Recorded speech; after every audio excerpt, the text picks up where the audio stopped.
తమ పని తాము చేసుకుపోతూ ఉంటే కొంతమంది కావాలని గోతులు తవ్వుతున్నారని రేవంత్ రెడ్డి మండిపడ్డారు. వాళ్ల సంగతి ప్రజలే చూసుకోవాలన్నారు. గోతులు తీసిన వారిని అదే గోతులో పాతిపెట్టాలని సూచించారు. గతంలో చేసిన అప్పులను తప్పులను సరిదిద్దుకుంటూ ఈరోజు ముందుకెళ్లే ప్రయత్నం చేస్తున్నాం. పనిలో భాగంగా నిరంతరం మేము పనిచేస్తుంటే కొంతమంది వెనకాల నుంచి కుట్రలు చేస్తున్నారు, గోతులు దవ్వుతున్నారు. గోతులు దవ్వేటోళ్లను అదే గోతిలో పాతిపెట్టే బాధ్యత మీరు తీసుకోవాలి మిత్రులారా.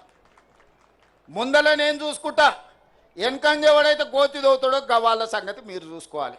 వెనకంగా గోతులు దవ్వేటోళ్లను, నక్క జిత్తులను, నల్లి కుట్లోళ్లను మీరే ఏదో ఒకటి చెయ్యాలి. మీరు చేయకపోతే నష్టం జరుగుద్ది.